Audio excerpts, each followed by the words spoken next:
প্রারব্ধ কর্মফল সবার ভোগ করতে হবে। এই প্রারব্ধ কর্মফল আমাদের একজন মহাপুরুষ ঠাকুর রামকৃষ্ণ পরমহংসদেব পরিত্যাগ করতে পারেন। রামকৃষ্ণ পরমহংসদেবেরও ক্যান্সার ব্যাধি হয়েছিল। আপনারা জানেন, ইতিহাস খুলে দেখবেন, অত বড় পুরুষ, অত সরল মনের মানুষ, অত সরল পৃথিবীতে জানেন। রামকৃষ্ণদেবকে আমাদের বৈষ্ণব আচার্যগণ অনেকে হিংসা করে। আর আমার কথা কি জানেন, রামকৃষ্ণদেবের চরণের ধুলার কণা সমজ্ঞানও আমার জীবনে অর্জন করতে আমি পারিনি।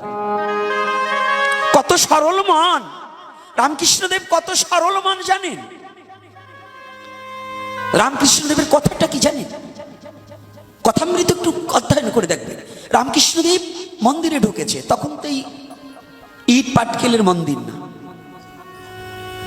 বাঁশের চাটাইয়ের বেড়া। রাতের বেলায় যখন গভীর রজনীতে মাকে রামকৃষ্ণদেব গিয়েছে, কিন্তু প্রতিদিন মার সাথে কথা বলে। রামকৃষ্ণদেবের সরলতা কিছু, প্রতিদিন মার সাথে কথা বলে। আজকে ডাকছে, কিন্তু মা সামনে আসছে। কিন্তু রামকৃষ্ণদেবের ভাইগনা ও মনে মনে চিন্তা করছে, প্রতিদিন মামা এত রাত্রে কোথায় যায় একটু দেখি তো।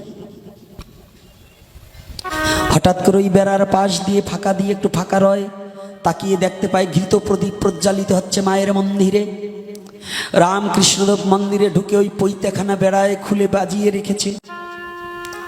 একেবারে শিশুর মতো হয়ে দুটি নয়নের জলে মা মা বলে চিৎকার করছে, কাঁদছে আর ডাকছে। ওইটা দেখে চলে এসেছে। কিছু সময় পরে মায়ের সাধনা শেষ, রামকৃষ্ণদেব সকালে বেরিয়েছে। এখন বলছে, মামা তোমার কাছে আমার একটা কথা আছে। কি কি বাবা? রামকৃষ্ণদেব তো সরল, একবারে সরল। এই যে সাধু হয়েছি না, আমার মধ্যে কুটিলতায় ভরা, আমার মধ্যে কত অহংকার, কত অভিমিকা, কত পরনিন্দা পরচর্চা আছে, কিন্তু আমার রামকৃষ্ণদেবের মনে বিন্দু মাত্র অহংকার ছিল না। সাধক তো তারাই, মহাপুরুষ তো তারাই কারা? যাদের হৃদয়ে মাঝে বিন্দু মাত্র অহংকার না থেকে অহংকার শূন্য হয়ে সবাইকে ভালোবাসতে জানে। তারাই তো মহাপুরুষ, তারাই তো সাধক পুরুষ। হিংসুক কখনো সাধক হতে পারে না, হিংসুক কখনো মহাপুরুষ হতে পারে না, হিংসুক কখনো বৈষ্ণব হতে পারে না, হিংসুক কখনো ব্রাহ্মণ হতে পারে না, হিংসুক কখনো শুদ্ধ মানুষ হতে পারে না। রামকৃষ্ণদেব বলছে, বাবা বলো। বলছে, মামা তোমাকে দেখলাম রাতের, তুমি এই পৈতাখানা ব্রাহ্মণের সবচেয়ে উপনয়নের পরে পৈতাটা তো তার পৈতা ছেড়ে গেলেও তো কথা বলতে পারবে না, তুমি পৈতাখানা খুলে মাকে ডাকলে কেন? ও বাবা, জানিস বাবা, ওই পৈতা যত সময় আমার গলায় থাকে তত সময় আমাকে অহংকারী অহংকারী মনে হয় যে আমি ব্রাহ্মণ। কিন্তু মায়ের কোলের ছেলে হতে হলে অহংকার থাকলে তো মায়ের কোলের ছেলে হওয়া যায় না।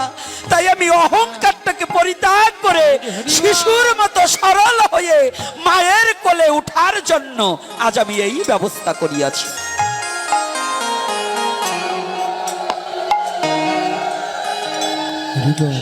সরল না হলে কোনোদিন মায়ের কোলে ওঠা যায় না। তো এখানে মায়ের কোলের ছেলে হতে হলে কি করতে হয়? সরল হতে হবে, সোজা হতে হবে।